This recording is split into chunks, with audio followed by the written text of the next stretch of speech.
nous sommes très nombreux. Et parce que si nous ne sommes que des parasites,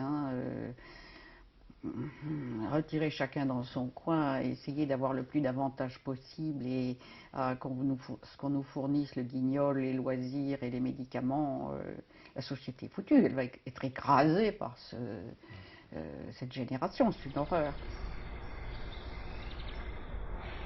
Oui, on devient vieux, on est vieux. Alors notre slogan, on a deux slogans. Le premier slogan, c'est plus si jeune, mais pas si vieux. Ça veut dire que, bien sûr, on accepte que nous sommes plus si jeunes, on ne cherche pas à rester jeune, on ne cherche pas à être jeune, enfin, c'est impossible, c'est aberrant. Il s'ouvre à nous un âge différent qui n'a jamais existé collectivement comme ça et qui a des potentialités formidables. Et c'est très très important de penser que ça ne veut pas dire qu'on est si vieux, parce que la vieillesse est souvent confondue avec la maladie. Alors, tant que le vieux n'est pas malade, il est un adulte qui a perdu un certain nombre de ses capacités peut-être, mais qui est rempli de possibilités, de potentialités, d'énergie, de capacités de créativité. Il est, euh, il est comme, je pense, et en plus il est libre. Vous savez, c'est quand même un don du ciel d'être libre, c'est fantastique. Et bon, alors je crois que c'est là, et ce que l'on constate dans nos membres qui viennent, si vous voulez, c'est une régénérescence, c'est une renaissance euh, à, à se trouver, à se retrouver, à reprendre des forces en soi, se reconnaître comme un être. Je suis étonnée à quel point on se retrouve entre vieux, très vieux. Et les gens ont un plaisir fou à venir se retrouver. Alors que si vous parlez à quelqu'un, il dit, je ne veux pas aller là, il n'y a que des vieux. Nous sommes dans la curiosité, nous sommes dans l'ouverture, on est restauré. On a restauré une identité de vieux, mais une identité formidable. On est une personne, on cherche le sens, on réfléchit à nous-mêmes, on prend du recul, et on est capable d'être utile. D'abord, nous avons concrètement un rôle, c'est-à-dire que d'abord, par exemple, nous avons trouvé des activités qui sont à notre portée et que personne d'autre ne peut exercer. Par exemple, nous participons beaucoup à la recherche médicale dans les gérontotechnologies, c'est-à-dire qu'on suit la conception, la fabrication de ces nouveaux outils qui sont destinés à garder pour les personnes âgées une plus grande autonomie. Donc on est d'abord à la pointe du progrès parce qu'on voit les jeunes ingénieurs qui créent, on les aide à orienter leurs recherches, à faire des outils utilisables. Parce que souvent ils ont des idées mais elles ne sont pas à notre portée. Donc on les aide à les rendre plus efficaces et plus utilisables. On a été, pour la SNCF, on a été tester les nouveaux équipements des TGV qui vont sortir dans 2 ou 3 ans. Alors, qu'est-ce qui se passe D'abord, aussi, on découvre avant les jeunes, avant nos enfants aussi, qu'est-ce que va être le futur de ce transport important. On teste, on dit nos impressions, on regarde les tablettes, comment on circule, la lumière, comment on peut orienter, etc. On contribue à améliorer la qualité, l'utilisation, l'accessibilité de ce qui va entourer les gens dans le futur. Alors quand vous rentrez chez vous et que vous racontez qu'on ne va plus avoir d'appui-pied, qu'on fait ci, qu'on fait ça et tout ça, vous n'êtes plus le radoteur qui raconte sans arrêt la guerre de 14. Vous êtes quelqu'un qui est dans la vie.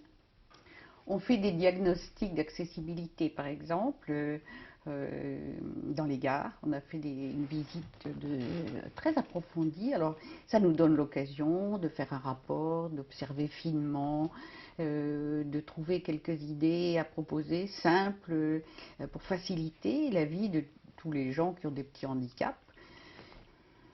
On contribue aussi par notre créativité à trouver des solutions qui nous sortent. En ce moment, on est en train de lancer une nouvelle activité sur implanter des tablettes, enfin des iPads, c'est-à-dire les iPads dans les EHPAD, pour sortir les personnes qui ont encore les capacités mentales et capables d'apprendre à s'en servir, à sortir de l'enfermement dans ces établissements. Nous, on ne sort pas très facilement, hein, où on est couché à 7 heures du soir éventuellement. Les soirées sont très longues, on n'a pas de communication avec ceux qu'on aime. On fait les téléphones, la formation au téléphone, le SMS, enfin le texto ou machin, les photographies. Moi, je reçois mes petits-enfants. J'étais en week-end, pas à Paris, et j'avais une petite fille de 8 ans, c'était l'avant-dernière, qui jouait à une pièce de théâtre. Alors, elle était toute maquillée, elle était superbe. Alors, qu'est-ce qu'elle a fait? Elle m'a envoyé 2 photos, parce que je peux les recevoir. Et si j'ai pas ça, j'ai plus rien. Quand je reçois le samedi soir, je suis avec des gens à trifouiller les perpètes et je vois la photo de ma petite fille. C'est un vrai sourire pour moi. Alors il faut qu'on donne accès aux personnes, aux vieilles personnes à ces trucs-là, parce qu'à ce moment-là, ils sont dans la vie, ils communiquent, ils participent et ils peuvent. Parce que si je réponds à ma petite fille, je lui fais un petit texto pour sa photo et que tout ça, elle est très contente. Ça l'encourage. Elle sent qu'elle est aimée, qu'elle est écoutée, que quand elle m'envoie une photo, qu'elle joue la comédie quelque part dans son école, il y a des spectateurs aimants, des spectateurs qui... Alors, vous savez, ça c'est quelque chose. On a fait plusieurs séances sur Facebook. Il y a des grands... c'est pas des gens jeunes hein, que vous avez vus qui prenaient le Facebook. C'est que nous, on ne met pas notre histoire sur Facebook.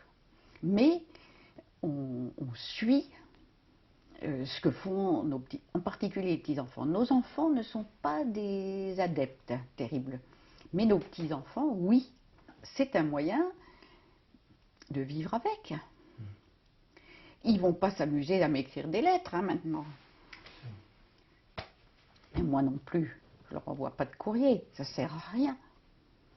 Alors, si nous avons la capacité, la chance d'avoir la capacité, les moyens d'y arriver, je crois que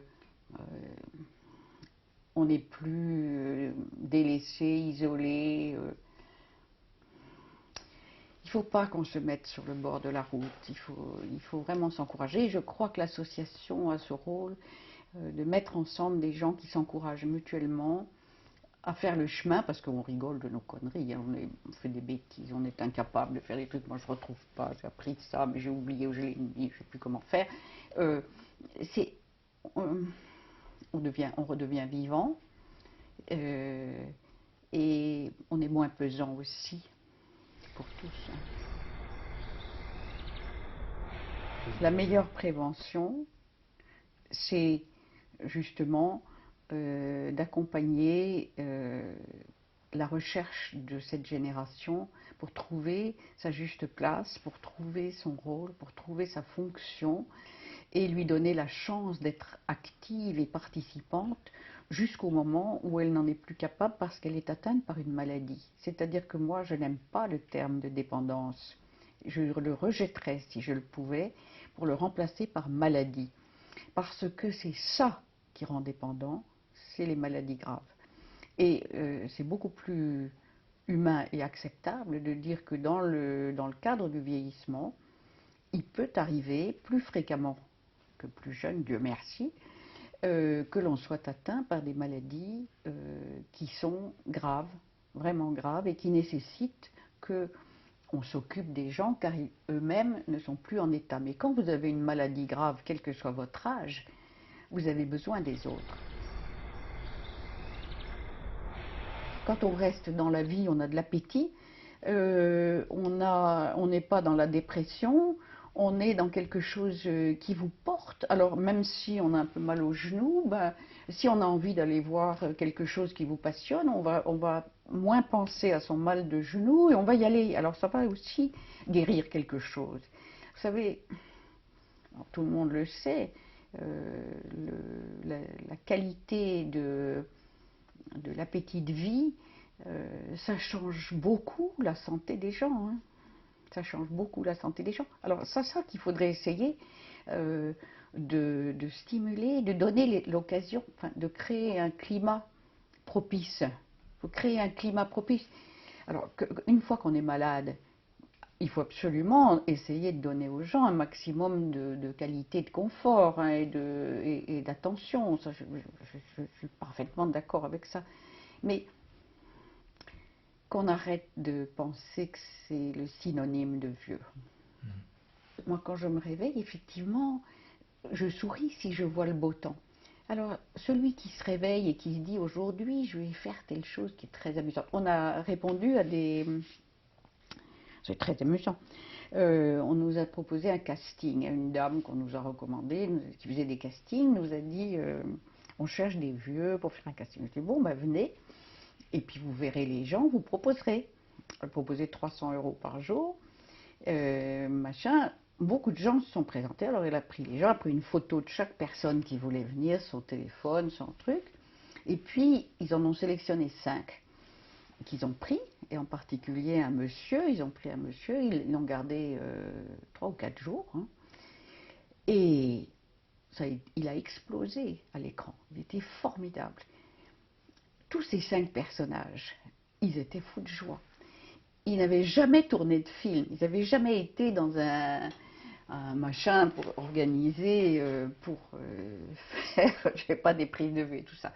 Ils ont été chouchoutés, on les a emmenés en taxi, on les a invités à déjeuner, ils ont touché leurs 300 € et ils ont vécu une expérience qu'ils ne pensaient jamais qu'ils auraient à vivre.